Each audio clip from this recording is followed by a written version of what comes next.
Help support Friendo Club by going to patreon.com/Steven Larson or clicking join at youtube.com/Steven Larson. Access to bonus episodes, question threads for the Going In Raw podcast, and entry to our monthly wrestling predictions challenges. Join the Friendo Club today. Hey, Friendo, Steve here. Hey, Larson. And welcome back to Going In Raw. It's the end of the year, Larson, so we are looking back on 2023, not behind you physically, on the timeline. The what do they call Loki? The precious timeline? Sacred timeline. That's right. Sacred We're looking back on the sacred timeline of 2023 in the year of pro wrestling. And this is one of them episodes that we're just chucking here because we're on vacation right now. Not together, we're just recording this in We've never early done that December. before, have we? We've never gone on vacation together. And I want to keep it that way. Do you think anybody is going to go to Hawaii? You want to go to vacation to Hawaii together? I'm in my mid-40s, man. No, I just no. No, I've been around you too much, dude. I'm sorry. But I love you. Don't get me wrong. Been around you too much. I know what your habits are like. Sitting by the pool, having a couple cocktails. But then I have to hear you brush your teeth in the morning. That's different rooms. It's so aggressive when you brush your teeth. So anyways, listen, we're here to tell you guys about who had the best year in wrestling in 2023. I like my teeth being clean. What can I say? No, I think that's good. It's gonna chip away, man. That's erosion right there. You're gonna. Oh, it's receding the gums, is what you're saying. Yeah, exactly. It would be like, who had the worst dental overall health of 2023? Apparently this guy. Apparently Larson. Anyways, so we're going to look at the wrestlers who, man, they got to look back on this year. They got to be pretty happy, Larson. Not again. You think so? With the back. Well, I look behind me. And I know we're filming this in early December so that we could take this time off away from each other. My mind's already in a week we're having off. I know, dude. We got 20 days. All right, you got to get your work cap on. Okay.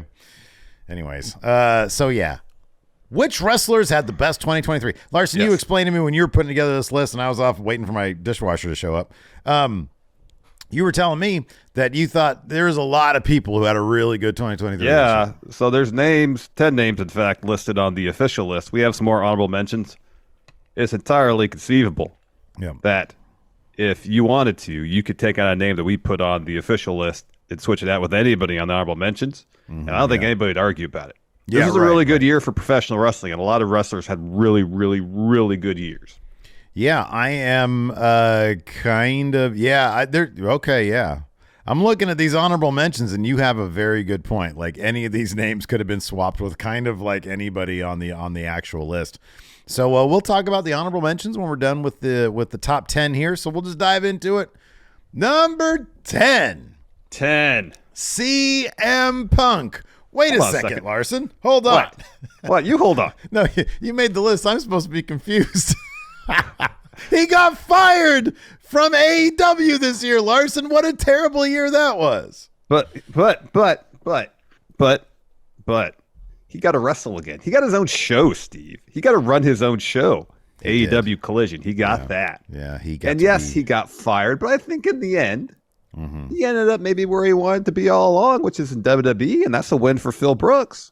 Seems to be the case. Apparently, in between Brawl Out and his big return to Collision, Phil Brooks went to an episode of WWE Raw, tried to make amends with some people, and apparently was hoping to finagle some sort of deal with WWE, get him out of his AEW contract. They were like, hey, Phil, not today, but maybe sometime in the future, which ended up being in November. They said, hey, listen, do this. Go back to AEW, all right, with a lot of leverage. Tell Tony Khan maybe, hey, you should pitch them a brand new show centered around me.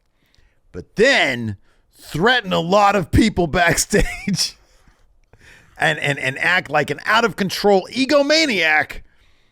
Get fired. We'll bring you on, pal. You're suggesting conspiracy? No, not really. That's just a big joke, but the comments are going to light up. No, personality conflicts, whatever the hell happened in AEW. Lack of structure, and a closed-door one-on-one mano-a-mano, if you will, meeting between CM Punk and Tony Khan resulted in his ouster from the company via a disciplinary committee that was headed up by Daniel Bryan. And, it wasn't headed up by Bryan Danielson. He was like the forward-facing representative towards the locker room. That's all it was. Yeah, he was the head of it. And there's lawyers involved, like Mark Sterling and I don't know, the guy that's in the Tommaso NXT Ciampa when he was lawyer in WWE. The NXT breakout tournament guy that's in there. So yeah. And then everybody was like, oh yeah. I remember we did one thumbnail because Dave Meltzer had said that the CM Punk to WWE deal was a dead deal. So we put that on our thumbnail. Nah. Shows up in Chicago for Survivor Series when everybody thought the show was over and Randy Orton was like the big deal, the big return, which he was. But there was a bigger one. And it was CM Punk. Crowd goes absolutely crazy, and he just feeds off of the adulation. What a great year for CM Punk. It was a good. I mean, if when he got, like when we started doing backstage, he was like, "Hey, I'm here at backstage. Why don't you just have me backstage on Raw or SmackDown?" Yeah. And Vince said, nah. It all worked out for Phil is what I'm trying to say. It all worked out for him. Yeah. It's probably where he wanted to be. And if that's the case, if you want to go back to WWE and ultimately that makes him the happiest, yes, it wasn't a direct path to WWE. It may not have been the most fulfilling or happiest one for him. But in the end, Phil got what Phil wanted. Yeah. And so it's nothing less than a W for Phil, ultimately. And also now we can put CM Punk on the thumbnail. People are like, oh, CM Punk had a great year. How? They ask questions. Also, yeah, right. Yeah. They're like, what? What is this name? It's a good business decision to put CM Punk on a thumbnail. Yeah. Well, that was the other thing is that he had a really good year because he made us a lot of money being on our thumbnail. So, our thanks to you. And spoiler alert, you might see him on the list tomorrow too. Oh, dude, that's the worst. The people who had the worst year. It's because he got fired. Anyways, before we get to that, we've got a whole episode to get through the rest of. So let's go to number 9. 9. Athena. Yes, Larson, raise your hand. What's the number one reason to watch Ring of Honor? I'll one-up you on that one. What's the only reason to watch Ring of Honor? And that's Athena. She's got this terrific story going on and I know it's playing out at a pay-per-view that I think is probably already... When is Final Battle? She faced Billy Stark's Final Battle is what you're saying. Yeah, I was asking you when it was. I didn't know if it was happening before or after this episode airs. Probably before. I believe it's before. It's been a hell of a story taking Billy Stark, the very young Billy Starks, under her wing as a minion in training. And it's kind of been like the single highlight of Ring of Honor. I know they do other stuff on Ring of Honor. Basically, it's taken the dark elevation format, brought it over, added a sprinkle of more stories to it, and then the through line of Athena, who is all over the TV shows and doing just outstanding work. December 15th. Okay, so it already happened. I don't know if she's going to beat Billy Starks or if this is going to be the big moment where Billy Starks beats Athena. We're filming this on the 6th of December, so, a lot can happen between now and then. Indeed. It's been terrific, and my hope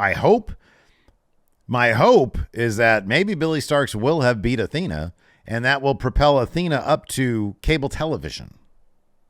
I hope so. I certainly hope so. We always knew, going back to her days as Ember Moon WWE, that Athena could go in the ring. She's a fantastic wrestler, one of the best wrestlers. WWE could never really figure out how to approach her from a character perspective, though. There was times where it seemed like something was clicking, but that WWE at the time doing what WWE does is this veering off course, following the whims of an old man, Vince McMahon. Right. From a creative standpoint, even in NXT, before she got called up initially, didn't really seem like they knew exactly how to crack the character. Yeah, right. She goes to AEW. She's on AEW programming for a little bit, finds her way to Ring of Honor, and it all really comes together. And not only from a wrestling perspective, but from a character perspective, from an overall performance perspective, she's doing the absolute best work of her career. And she's doing some of the absolute best work in the entirety of professional wrestling right now. Yeah, right. It's career-defining stuff for her, and I hope this is just the start of something, specifically on cable television, because I want to see her on AEW TV because she's awesome. Awesome. Yeah, no, I absolutely agree. I mean, the idea of her and Tony Storm mixing it up. Their characters, who they've both obviously have taken so much time and effort to craft those characters to the point where they are special right now. The idea of them in a feud together, maybe teaming up even, could be so much fun heading into 2024. And I would be, if Tony Khan doesn't roll with Athena on AEW programming, then all hope is lost, Larson. Let's move on to number eight. 8. Christian Cage. My God, what a year he's had. He's taken the concept of people's dads dying, and he's turned into basically a career-defining gimmick. When a lot of people had written him off, I mean, he took that long time away from wrestling, and he showed up at the Rumble in 2020, the same one that Edge. Oh, that was back. 2020. Yeah. My gosh. Yeah, they were both in there, and then shortly after that, finds his way to AEW. Apparently, Vince just wanted him to show up one time for that one pop. Didn't want him around on a full-time basis. AEW said, "Come on over." And once he finally turned heel, jeez, that was almost 4 years ago. That's crazy. Once he finally turned heel, that's when things really starting to come together. And this year has been just some of the best work of his long, illustrious career, Hall of Fame career already. You had this on top of it. This shoe-in Hall of Famer this year for the Going in Raw Hall of Fame. I don't know what argument you can make against it. Conversation for a different day. Look, this gimmick of his, I've always appreciated Christian as a snarky heel. This is a different take on what he's done in the past. It's a fresh one. It's a unique one. And I think it's sort of, it reached sort of its apex. What was the one time when he came out and he had already been doing the dead dad stuff with Jack Perry. And there was a wrestler, he walked out and he said, I know you have a father, but your father is dead. Maybe it was Nick Wayne. I forget. Yeah. But the whole crowd gasped because they put it together that's what he's going to do now. Yeah. And it's just really, really great stuff. And he's even brought up the family stuff in his current feud against Adam Copeland. And it's honestly, it's one of, in a year that AEW's, and dude, I feel like a broken record because a year ago we were saying the same thing. In a year that AEW has had a kind of a rough time creatively, Christian Cage has been one of the absolute bright spots that everybody pays attention to. I don't know if the Adam Copeland feud is going to be a lengthy one. It hasn't been the best. Adam Copeland has a hard time keeping up with Christian Cage as a character. But yeah, I'm interested to see where he evolves this character in 2024. Definitely. I mean, they have here on December 6th, the day we're filming this, they have a TNT title match tonight at Dynamite. So by the time this goes up, Adam Copeland could be the TNT champion or Christian could retain. I would think they would maybe push this match if there's going to be a title change to the pay-per-view at World's End at the end of this month, but who knows? Speaking of that TNT title, before Christian got his hands on it, I know Luchasaurus won it first, but Christian pretty much claimed it as his as soon as Luchasaurus beat Wardlow for it in the debut episode of Collision. Yeah. Prior to that, though, that TNT title, languishing. It was getting passed around a bunch. The storylines involving the title, not terribly interesting. Yeah. And Christian Cage raised the prestige of that title due to the work he's doing and the matches he's putting on. The 2 out of 3 Falls match with Darby at Wrestle Dream was damn good. Yeah. He's had a lot of really good matches during this run as the current iteration of this Christian Cage character. Just absolutely career best work. Again, shooing for the Hall of Fame this year, I think. It's his last chance to be nominated if one of us chooses to do so. Is it Baron Corbin outside your Apparently. I think he's out there. Man. I think he's out there. Excellent year for Christian Cage. Steve, let's move on to number 7, shall we? Number 7. 7. Yeah. LA Knight. Yeah. Did LA Knight have a terrible year, Larson? Nah. Huh? Nah. So he kicked off the year feuding with Bray Wyatt they had their Mountain Dew match at the Rumble. Oh, wow. Yeah, that's right. This past year, I believe it was the Rumble. And he did something in that feud that no one's ever done opposite Bray Wyatt, which was completely no-sell the mystique of Bray Wyatt. Yeah. And it was interesting because I don't think it necessarily harmed Bray Wyatt and how the character viewed him. It just elevated LA Knight in how the audience viewed that character. Yeah, it was, I think, the kind of thing that they didn't do Bray any favors by having him. At the beginning of the year, LA Knight was not exactly like a top tier name. This, as you said, this feud really did help the audience understand what they had with LA Knight. This is a guy who basically took his very one-dimensional shtick, albeit very entertaining one-dimensional shtick, and as guy who's sort of oblivious to any threats against him. And Bray Wyatt, this larger-than-life, just filled with mystique character, comes at him, beats the crap out of him backstage a bunch, but LA Knight doesn't really give a crap. He treats him like every other jabroni on the street. And, when he comes out wearing Bray Wyatt's, costume with a little tiny lantern, the cheesy dad joke aspect of LA Knight was oddly a perfect counter for Bray Wyatt. Because as we're going into the feud, we're like, why are they having them in a match together? This is going to be really bizarre. And it just ended up being highly entertaining for LA Knight, for us to watch LA Knight in this. And yeah, it sort of, I think, educated a lot of people as, oh, this is his deal.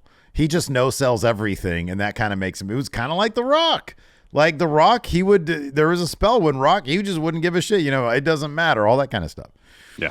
And so it really did elevate him. And although I don't think it made Bray Wyatt look bad, I do think that it was sort of a confusing feud for them to be in, because shouldn't he be trying to go for a title or something bigger? But regardless, it really did wonders for LA Knight. And from there, he was off and running. The yeah chant got over wildly, and it propelled him to a Saudi Arabia main event against Roman Reigns late in the year.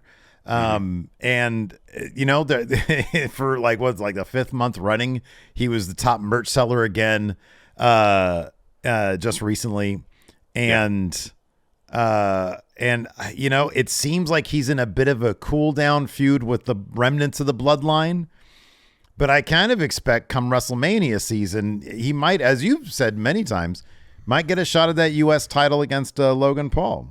Yeah, I think if he can maintain his momentum and his popularity, because Logan Paul every now and again will mention him in promos. Here's the thing about LA Knight, Eli Drake. Mm-hmm. He's gotten himself over every place he's been. Mm-hmm, yeah. He seemed like he was brought into NXT to be a depth guy. Mm-hmm, yeah. Yeah, absolutely. A personality. Got himself over huge with that audience. Look, do you remember, look at how he was used in NXT 2.0 the first day. Yeah. Got himself over in Impact. He had the dummy button there. Everywhere he goes, he finds a way to get himself over. Mm-hmm. And, Vince brought him up to the main roster initially, repackaged him as Max Dupree. Mm-hmm. And he was talking real soft and doing the close talking thing. Yeah. And once Triple H took over creative, it was like, nope, that's gone. Yeah, he understood what he brought to the equation. Yeah. Exactly. Yeah. And, following the Wyatt feud, he turned face against The Miz during their feud. And he was basically coronated as next top guy by John Cena this fall, and now it's a matter of coming up with interesting stories that will help build on his momentum. And if he's going to take off to the next level, be a legit main eventer on a regular basis, we'll see if that happens. I don't know. At this point, he's still really over. He gets a huge pop. People love but there's just something more there. Isn't it fun to see an actual process play out with wrestlers now? We had seen it, ages ago. And I know you like to bring up the example of Stone Cold Steve Austin when he finally cracked the Stone Cold character, shaved his head, got the goatee. It was like a brand new person. And, he wasn't booked like the strongest monster guy that he was 2 years later, or a year and a half later anyways. He lost a lot. He would lose. And once, I think it was like around the Austin 316 promo, Well, once they did the double turn with him and Brett, really, that's when he really started taking off big time. Mm-hmm. But you could see the process play out, and Vince had a very none too subtle, as everything Vince does, a none too subtle process where he'd sit on commentary. Oh, Stone Cold Steve Austin. Oh, this guy vicious. Wow. But him and Bret Hart really did a hell of a job, like crafting what became Stone Cold Steve Austin. And you could see the process at play. LA Knight, you can see from his face turn with promos that are a bit more substantive, with him expounding on his own backstory. Obviously, he's not 22 years old. He's like 40 years old. And he's got a story behind that. Yeah, he does. To make him more relatable, more three-dimensional, so you can tell a wider range of stories and ensure some amount of longevity. And they're seeing if that exists with him. Yeah. And so far, watching the reactions of the crowd, from looking at his merchandise sales, he hasn't cooled off. Even in a cool down story where it's like, this is a perfect opportunity to see if the people cool down on him. Nah. His music hits. They go crazy. They love to see him. Exactly. Yeah, they do. Yeah, it's been an interesting rise for LA Knight from, gosh, since he signed with NXT. It's been something else to see. Yeah. It's been something else. Yeah. Let's move on to number 6, Steve. You know what? Before we move on to number 6, Larson, I want to point this out really quick. It's the end of the year. We've been on a roll with our sub growth, and granted, there's 20 days between us shooting this and us actually getting it to the people. So I don't know what our sub count is as this is being uploaded and watched by people. True. We could have passed our goal already. Are we past our goal? I don't know. World's End is coming up. That might be where we get past the goal line. It's like, the last big thing we're doing for the year. But we're trying to get to 198,891. As of filming this, we're about 100 and I think less than 130 120, 126 short. Okay. So we need only 126 people who haven't subbed to the channel yet to hit that subscribe button. And if we get to our goal of 198,891 by the end of the year, we will do a 12-hour live stream. Well, we'll do all sorts of crap. I don't know. We haven't really decided. You want to watch the longest match of all time. I want to watch the longest wrestling show of all time. It's 10 hours long. That just sounds like a chore. But regardless, we're going to do something, and we're going to do it for 12 hours. Yes. So help us get to our goal of 198,891. We'd very much appreciate it. If we're not there yet, that is. And then, of course, if we're not there, if we're already there, then whatever. Who cares? Enjoy the 12-hour stream. Yes. Also, we've got a Patreon, patreon.com/Steven Larson, and we've got YouTube channel memberships. Just click join. If you do one of those two things, guess what? You get access to the Friendo Club setup. This is not like the Tribal Chief setup, which Roman Reigns has said is just for him and very much not for Seth Rollins. Yes. Good news for Seth Rollins, Tyler Black. Guess what? You get the Friendo Club setup. All you got to do is give us $5 a month via Patreon or clicking join on the YouTube.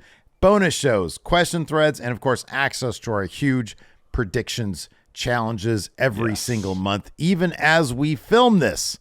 Patrick Sparks, a.k.a. Graham, is the Big Blue Champion. There's a picture of him right there. And he kind of does look like Patrick Sparks, to be honest with you. But anyways, so you could take that off of what may be the transitional champion, Patrick Sparks.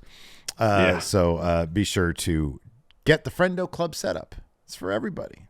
As long as you're cool. As long as you're cool. You cool? Then get it. You're cool? Setups for you. Setups for you. Exactly. Setups for you. All right, Steve. Shall we with number 6? Number 6. 6 is Gunther, the Ring General. That's right. Now the longest reigning Intercontinental Champion of all time. He is the closest thing WWE has to a best bout machine. Yep. He's in the ring. You're going to get a phenomenal bout against basically anybody. Yeah. He's fantastic. One of my 5 favorite wrestlers currently wrestling right now. Spectacular wrestler. Spectacular year for Gunther. Had a fantastic bout at WrestleMania against Drew McIntyre and Sheamus. Beat them both. to retain the Intercontinental title. He got an interesting feud out of The Miz. Yeah, dude. Yeah. Never said that since he's Miz's feud with Dolph. Yeah. When Dolph put his career on the line. I've never seen shut down a USA chant the way he did. I know. On that episode of Raw with the Miz promo. You mentioned like your list of favorite wrestlers right now. Right now, I think it's Danielson number 1, and it's probably Gunther number 2. Which, given that WWE is not known for allowing the wrestlers the freedom to wrestle the way, for example, New Japan or AEW does, the fact that Gunther can continue to put on just crazy good matches in WWE is a testament to how good this guy is. He continues to keep that phenomenal shape. He's terrifying, even though he sort of halfway giggles through most of his segments on Monday Night Raw. He's got this interesting story with Imperium going on right now where he's basically like kind of playing Kaiser against Vinny Vici without maybe realizing it, or maybe he does. I don't know. But it's all really interesting stuff. And yeah, he broke the record this year for the longest reigning Intercontinental champ to become the longest reigning Intercontinental champion. And you love to see it for a guy who we've been a fan of. We weren't really sure if Vince McMahon was going to utilize him to his fullest, and we see what happens when Triple H does. Yeah. It's phenomenal. It is phenomenal. Of course, when Vince was still running things, there was that report or rumors that Vince had soured on Gunther. Yeah. And wanted to bury him. Yeah. Happy that didn't happen, because look what we've gotten. Yeah, right. Gotten the most dominant Intercontinental Championship reign of all time. He cemented his legacy as the greatest Intercontinental champion, the longest reigning Intercontinental champion in the company's history. It's been a spectacular year for Gunther. You got to imagine he's got to be in contention to win either the World Heavyweight Championship or then just beat a WWE title maybe the next year. I don't know if there's anybody and look, you know me, I'm number 1 Cody guy. I might mark out for Gunther more if he beats Roman. I don't think it's going to happen. Gunther finishes his story. But if Gunther finishes Cody's story. Let's move on to number 5, Larson. 5. He has till 5. He has till 5. I just mentioned him as my probably number 1 wrestler. In terms of, at the very least, in ring, although I love his personality as well. Bryan Danielson, of course. We're talking about Bryan Danielson. Here's the thing. The only thing keeping Bryan Danielson from maybe being higher on this list is the fact that he missed time not once but twice because he got injured this year. He gets beat up. It's the style of wrestling he's able to do now that he's in AEW. And yeah, he's getting older. He's talked about it extensively. He's kind of winding down his full-time in-ring career. But so doing this end of year stuff, I've been going through and doing research on matches that we really liked, matches we deem match of the year worthy. And it's much easier to follow that kind of that data for pay-per-views because we do our star ratings for those. At least we have for the last, 6, 7, 8 months. It was like, I think it was like around July or August we started because it was, I'm curious a year from now, it's going to be way more interesting because we'll have a whole year of it. I think it was at least as early as Money in the Bank because we have stuff for Money in the Bank, star ratings for that. But when I take notes fairly often, if something's really good, I'll make a note of it. Mm-hmm. And so I was doing a search for my little note, which is match of the year 2023 in my notes. And for TV matches, predominantly, there's one constant in all those matches. Mm-hmm. It's Bryan Danielson. Mm-hmm. Fantastic match against Roosh on TV. That match was so dang good. Yeah. And then you go to his pay-per-view matches against MJF. Mm-hmm. That Iron Man match, spectacular. Zack Sabre Jr. at Wrestle Dream, spectacular. His 2 matches against Ricky Starks, both great this year. The strap match.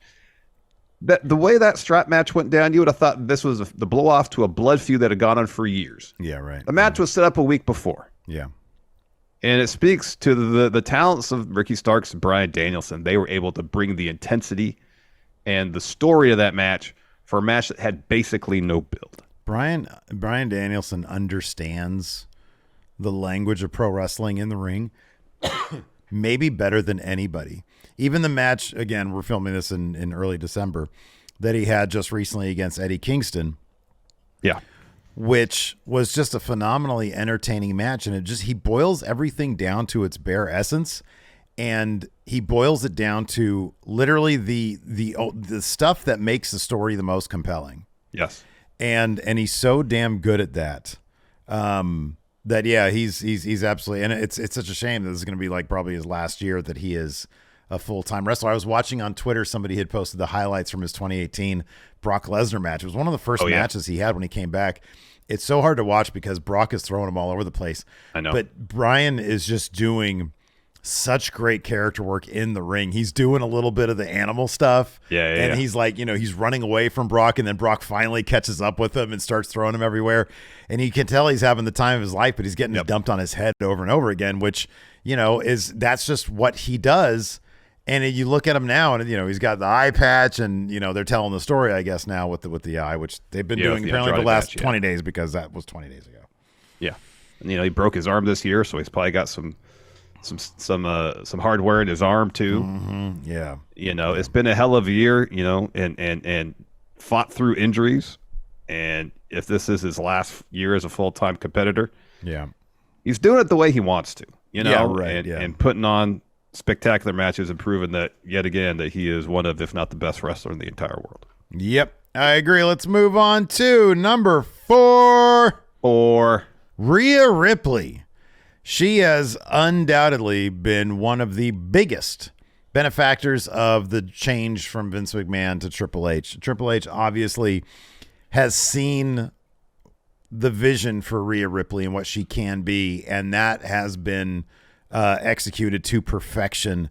We've referred to her as sort of the main character Monday Night Raw, so much so that this past episode of Monday Night Raw, back on December 4th or whatever, the crowd booed loudly when backstage Damian Priest said she's not there.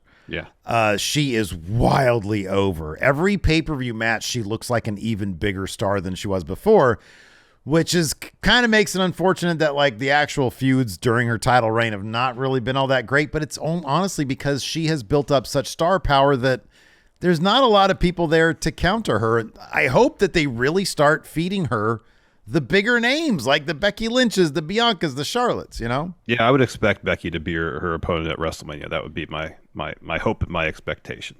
I know we said before that Rhea is kind of the Roman Reigns of Raw at this juncture. Yeah. She is the centerpiece of the show. She is officially the unofficial leader of Judgment Day. Mm-hmm. She hasn't been appointed leader. Right. But she is the leader. She is clearly Make no doubts about it. Yeah.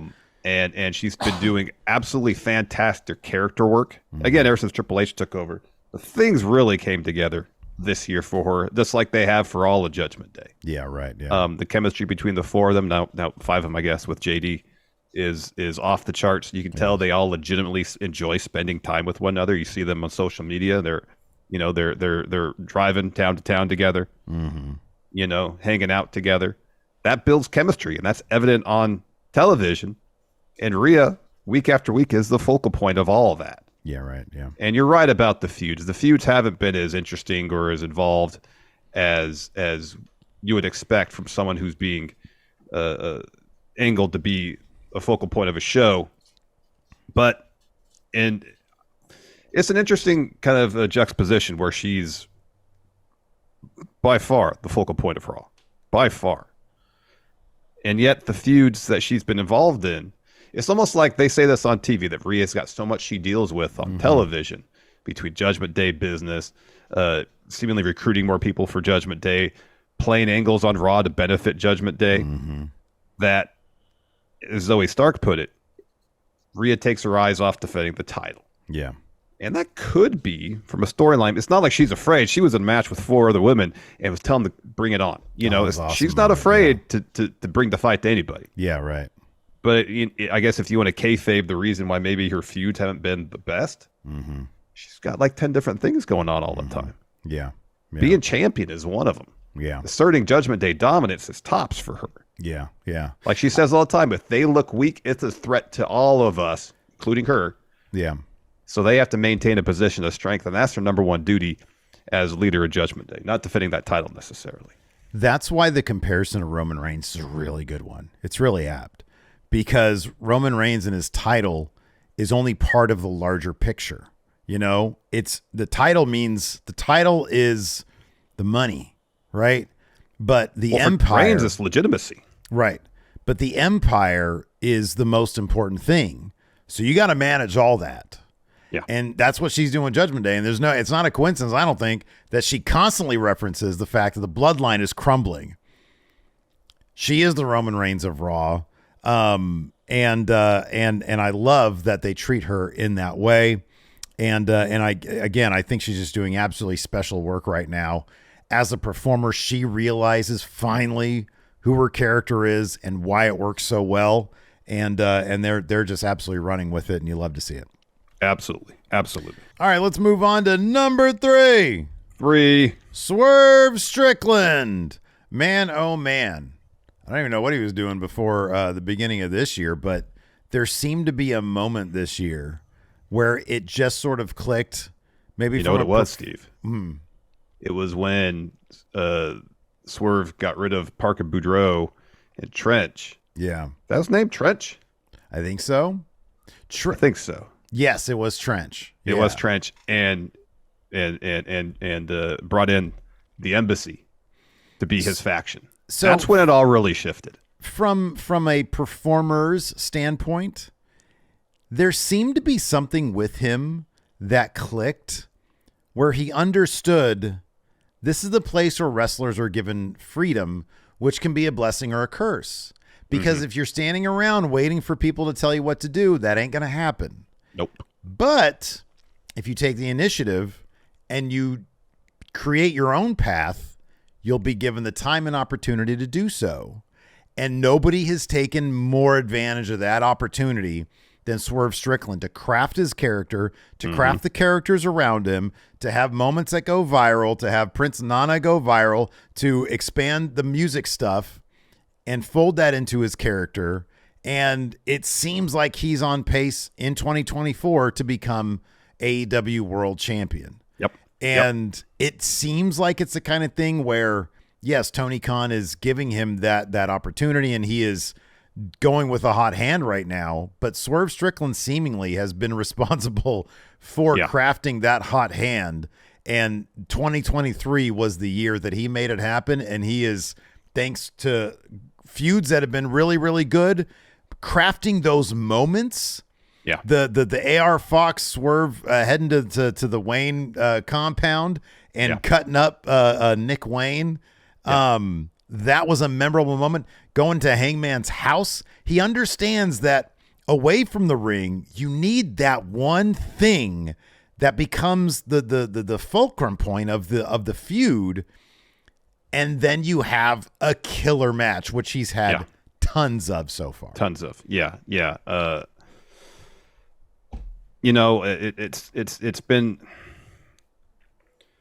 you go back to even, I believe, late last year when Swerve and Keith Lee were feuding with the Acclaimed. And there is that bit where Swerve did that thing with Billy Gunn. And it was shot like a horror movie. Yeah, right. Yeah. And that was like the first glimpse we kind of got of where Swerve was going with his character. Yeah. After the breakup of Swerve in Our Glory. Swerve knows how to bring a sense of menace. Yeah. And he, from a psychological standpoint, you mentioned the stuff with Hangman's house, or going to Nick Wayne, his training garage, if you will. Yeah. Like he knows how to make stuff feel real. Well, dude, genuine. If you look at where AR Fox was before Swerve, it was a sea change. As soon as he got with them, it's like, where was this guy? And sadly, I guess there were some backstage issues. The 2 weeks he was with Swerve were great. Were awesome. Yeah, no, they were. And, unfortunately, seems like there were some issues, backstage. Yeah. And he ended up on the wrong side of that. But again, you see where he was with Swerve and where he is now. And Swerve seems to bring out the best in who he works with. Yeah. Even going back to, and I know this is a feud that I hope they'll revisit in 2024. And maybe by this time they've made it official, but Keith Lee is referring to a him. A him. And I hope that's going to be Swerve. But if you think of the moment with Swerve and Keith Lee, the cinder block, that should have been like I think that was meant to be, this is that thing in this feud. Yep.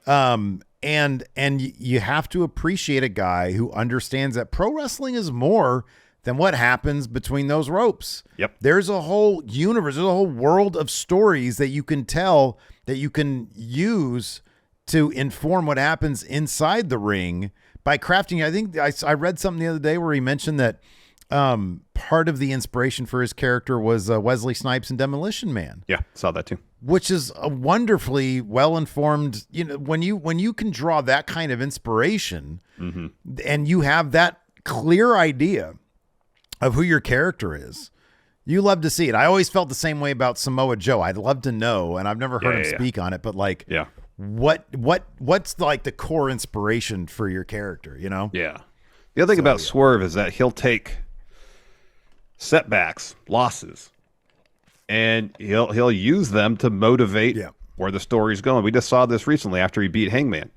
He drops his promo after their Texas Death Match. One of the best matches of the entire year. Because there's intensity, there was a story there. Where he talks about losing that coffin match at All In and saying that changed him. A loss motivates where this character's going. I like to see that because so often wrestlers lose and they just kind of move on. Yeah, right. Yeah. There's no impact based on what happens during the course of feuds. And listen, Swerve up until recently has lost a lot this year, but most of his losses are in high-profile matches. He lost to Tanahashi. He lost to Bryan Danielson. He lost to Darby. And he's also a guy, you're exactly right, and he's also a guy who understands that as long as, pro wrestling doesn't have to be all about wins and losses. It's a story. It's Triple H's story. The story never ends, right? Story never ends, yeah. Well, he understands that you can take the loss, but as long as you make yourself more because of it, then the people can buy into it. He's a very clever guy who knows how to do that. Yeah. And the feud alone with Hangman Page has been brilliant work. Oh, yeah, it has been. Brilliant. Absolutely. Their two matches have been utterly fantastic. We'll see if we'll get a third. Those guys have tremendous chemistry in and out of the ring. And, that Texas Death Match, one of the best matches of the year. Easily. It was something else. Absolutely, yeah. Let's move on to number 2. MJF. Speaking of the main character of Wednesday of AEW Dynamite at the very least, and kind of like overall, he broke the record for longest reigning AEW champion. And he is a guy who, ever since day one of AEW, he's a guy who's ensured that there are pro wrestling stories being told around his character that focus on his character and some interesting plots. And he has done that this year as champion, wrestling a lot more as part of his story, wrestling through injuries apparently as well, and showing some character evolution thanks to his storyline with Adam Cole that has been very, very good for the character. Yes, it has been. It has been. And the character growth we've seen from him this year has been fantastic. He puts on great matches. He's always put on great matches. But to see the trajectory of his character change, starting out, and it's seemingly kind of coincided with the quality of his creative improving, because he's always put on good matches. Match with Danielson at Revolution this year was fantastic. He's a really good wrestler. It was really good. It was one of the best Iron matches that I've ever seen. The Four Pillars match was really good, but both those matches, the creative was at times uneven. Usually by the time they get to the match, they'd find the angle to make it personal. Yeah. But the road there wasn't always, the most satisfying. But once he got into the story with Adam Cole, it seemed like things really started to come together. And they found a way to add. So one thing about MJF is that some of his feuds, it was a low hanging fruit thing, and it would take a certain wrestler to kind of really bring out the real depth from him, like Danielson, like CM Punk. That's probably the most obvious example. Yeah. But then they found a way with the Adam Cole story, with the face turn, to take what he had done in smaller, maybe a month or two, and carry it through the entire summer and fall. Yeah. And now he is probably the most popular baby face in AEW, which is 180 degrees from where he was the beginning of the year. Mm-hmm. Yeah, and to see it happen organically, just week by week, you put forth the building blocks and you build on them, and it makes sense. Yeah. It's not one of those things where he wakes up one morning and decides, well, heck, I'm going to be a good guy now. It wasn't that. Yeah. It was logical, and it made sense. Yeah. And it's going to be utterly heartbreaking when Adam Cole takes off that devil mask and turns on MJF. Yep. But the moment's going to feel earned because they've built to it in a logical fashion. Yeah. You're invested on an emotional level in their friendship. And it's gonna pain you to see that friendship end. Yeah. Yep. It's been really well done. It's been really, really well done. Yeah, I agree. All right, man. Let's get to number one. Will Ospreay. Hold on, listen. Hold on, bruv. Whoa, listen. Shall I pipe down? Pipe down, bruv. Yeah. So apparently got paid a lot more money in AEW than WWE was going to offer him. And he's had a lot of 5-star matches for Dave Meltzer for those other guys. But heck, we've rated a lot of his matches very highly. His 2 matches with Kenny Omega, 2 of the best matches of the year. Mm-hmm. I mean, Will Ospreay was in the conversation for best wrestler of the year last year. Mm-hmm, yeah. But then somehow, probably because he's a really good wrestler, has only amplified that sentiment seemingly. You know, it seems like when people get labeled best wrestler in the world, it's a title they'll have for a year or maybe 2, and then someone will come along and they'll start putting together a string of incredible matches and they'll start taking that title, and it kind of feels like it gets passed around. It goes like it was years prior. You have Okada, then you have Omega, and then the last year or 2, it's been, at least Dave Meltzer be believed, it's Will Ospreay. You put him in the ring against anybody, you're gonna get an interesting, captivating match. It's not just about a bunch of moves. There's story involved, you know? Yeah. And here's the thing about Will, too, is that he has developed his character in a frighteningly awesome way. Like, he is really freaking fun to watch on the mic. He's one of those guys who he's got that, I don't even know what the slang would be, the terminology would be for that British character that Will Ospreay portrays. I think it's just him, but he does it in such a great way. United Empire sort of became the faction of the year. And he is, I mean, honestly, he is probably, I mean, he's up there in the top 3 wrestlers, of the year, certainly. And he has a really damn good case to make for number 1, whether it's his, the Wrestle Kingdom match he had against Kenny Omega, which might have been my match. I know for a while it was my match of the year. It's really good. And then signing with AEW, being, the most sought after free agent between the 2 major companies when he decided to leave New Japan, and he got a bigger bag in AEW and a chance at the age of only 30 to further grow his name and his reputation, and maybe in 3 years get an even bigger paycheck from either AEW or maybe even WWE. Yeah, he's been IWGP US champion for the good chunk of this year. Mm-hmm. And maybe next to Bryan Danielson, I can't think of another wrestler on this list or anywhere, honestly. And there's a lot of really good wrestlers in this world who puts forth consistently excellent performances match after match, regardless of opponent. Yeah. It seems like you can put Will Ospreay in the ring with anybody and he'll find a way, or they'll find a way, to make the match interesting and captivating and tell an interesting story. Mm-hmm. Yeah. And plus, that's something he's been doing for the last couple of years. He had his kitchen redone. It looks great too. Oh, you've actually seen it. I heard him talk about it. It was on. He was having like a IG sort of. Oh, is that the one he did with Gabriel Kidd? That's the one. Yeah. He was like, "Look at my kitchen, mate. Look at this redone. It's beautiful." And it was a very nice kitchen. At this age, at our age, we can appreciate a really good kitchen. Absolutely. Absolutely. Anyways, a nicely renovated kitchen. Heck yeah, I'd love to have one of those myself. I know, right, man? So we went to Lowe's the other night. I was just looking at the kitchens. It's like, man, I'd love to have this, but I mean, my kitchen's probably original from 1987 when this house was built. It costs so much money to have a big kitchen or to have a new kitchen. I know it does. You got to get the countertops and the appliances and the lighting. Yeah, it's all got to be seamless, in terms of the design aesthetic. You can't just talk about honorable mentions. Go ahead. Okay, we got to stop with the kitchen talk. Let's talk about honorable mentions. I just added this in because these are 2 names who probably, dude, I'm sorry, they could have been number 1 also, but they made the honorable mentions list. This entire list is all just people. Look, here's the thing. from 10 to 1 to all these honorable mentions, they can all be on the list of people who had the best year. How about this? This? What? Anybody who watching this video or listening, in the comments, mix and match all these names to your own top 10 list. Right, exactly. I'll be honest, we're just sort of throwing a bunch of names out there. This one right here, Sami Zayn and Kevin Owens.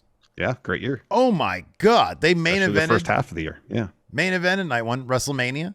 And they're kind of like the FTR of last year, how they had like that killer first half. They did cool down a little bit. They cooled down. They didn't really know what to do with them with their tag titles. No, not so much. They had some good matches though, even as tag champs. Yeah, no, they got split up. So a good 6-7 months of 2023. How about this name? Sonata.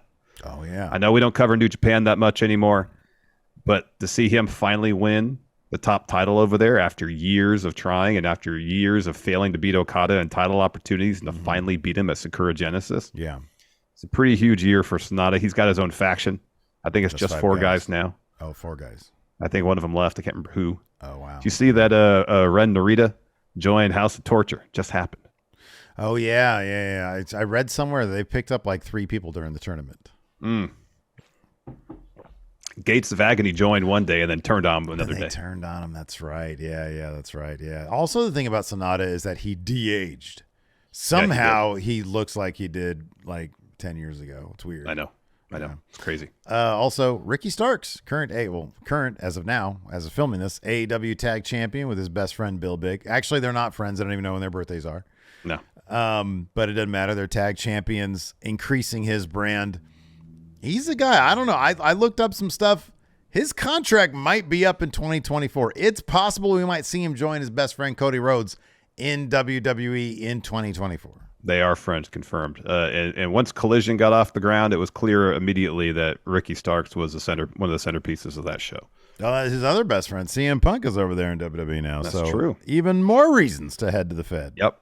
Next name on this list, Seth freaking Rollins. Oh, man. Won the World Heavyweight Championship when they had that tournament to crown the first one of this lineage. Held the title ever since May, I believe. Put on some really good matches. You know, maybe if he consistently sold his back on a regular basis because it's so banged up, he'd be higher. He'd actually make the top 10 in my book. Yeah, he could have been like top 3 if he sold his back more. Also, was 2023 the year he was eligible to receive the Tribal Chief setup, Larson?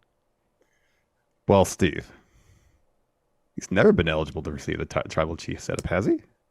No, I was just double checking. No, if 2023 he was eligible. The Tribal Chief setup's only for Roman Reigns. It's especially not for Seth Rollins. So probably won't change in 2024 is what you're saying. I don't think so. No, I don't anticipate that changing. No. The Friendo Club setup. Toni Storm. My goodness gracious. She cracked a character that's, Turner Classic Movies inspired. Apparently they're doing a thing on Dynamite tonight where she's getting intro from the Turner Classic Movies guy. And just been so much fun to watch from her title win against Hikaru Shida using whatever that old-timey plate thing like was. A platter, a saucer. And her, old-timey saucer on her derriere against Hikaru Shida. Just really magnificent stuff, and it's great to see Toni Storm come alive as this character. Indeed. Next here, Cody Rhodes. Cody Rhodes would have made the top 10 list if he'd finished his story this year. He'd probably been pretty high. Though. Didn't finish his story. He had tag titles with Jey Uso for like a couple weeks. Mm-hmm. He took an L to Brock Lesnar. He's one of the featured players on Raw, obviously, because he's going to finish his story at WrestleMania, I'm guessing, next year. But, didn't finish the story. Can't really say he had one of the best years. If he had finished his story, would he have been number 1 on our list? I don't know. Will Ospreay had a really good year, and he got a massive paycheck from AEW. Man, get out of here. Of course he would have been number 1. Get out of here with that. Logan Paul. He had a really good year as a wrestler, won the United States Championship, and, he washed that nasty Logan Paul taste out of a lot of fans' mouths, including mine. I actually legitimately enjoy watching him when he shows up. That used to not be the case prior to 2023. This is the year he turned me around. Yeah, all right. I just sort of, don't think about it. Here's the thing, man. There's a lot of people that I appreciate their work, and they end up being scumbags. You can't. You just got to roll with this sometimes. Next up here, Trick Williams. Oh, yeah. Breakout star of NXT this year, I feel like. Yeah. Really establishing himself as a solo wrestler. Had that North American title for a couple days. Yeah. And involved in a pretty intriguing storyline right now with Carmelo Hayes. Interested to see where that goes. Good old whodunit. By this point, by the time this episode's up, Trick Williams could have won this Iron Survivor match at what? Where's Pillman Jr.? I thought he was on this list. We got Lexus King isn't on here? Absolutely not, Steve. Oh, wow. What a I was going to say, by the time this episode goes up, Trick Williams could have won the Iron Survivor match. Oh, that's possible. At Deadline. Is that for the NXT title, or is that just No, I think you get a title shot when you win that. Oh, okay. Whoop that trick. And then another name on here, Julia. Signed with the Federation. Or did she? Or maybe no, she's going to? Well, not as of yet. Not as of December 6th, no. Okay. I don't think she can until after March of next year. She was like Stardom champion and New Japan Strong champion stuff? Okay, cool. Right on. I don't really keep up with either of those things, so hey, hit me up on Julia when she comes to, the old... To the Fed. Edro and Steve here. Yeah. That's one her show. Listen, man, I'm in Edro, and I got the top 3 of these names in the list. The AEW names. Well, listen. Pipe down, bro. Hold up. Anyways, that's going to do it for the list. Yeah, like Larson said, I think it's a great idea. Take all these names and then give us your order from, there's 10, 11, 12, 13, 14, 15, 16, 17, 18, 19 names here. Give us one more name. What's another name we can put on here so then we have 20? Well, Damian Priest won Money in the Bank. There we go. JD McDonough. What about Io Sky? Won Money in the Bank and cashed in successfully. Now champion. My goodness gracious. Triple H. He used to be a wrestler. Had a great year from a career standpoint. By a billionaire. Yeah. All right. Anyways, hit that subscribe button, like button. We'll see you guys around. Bye.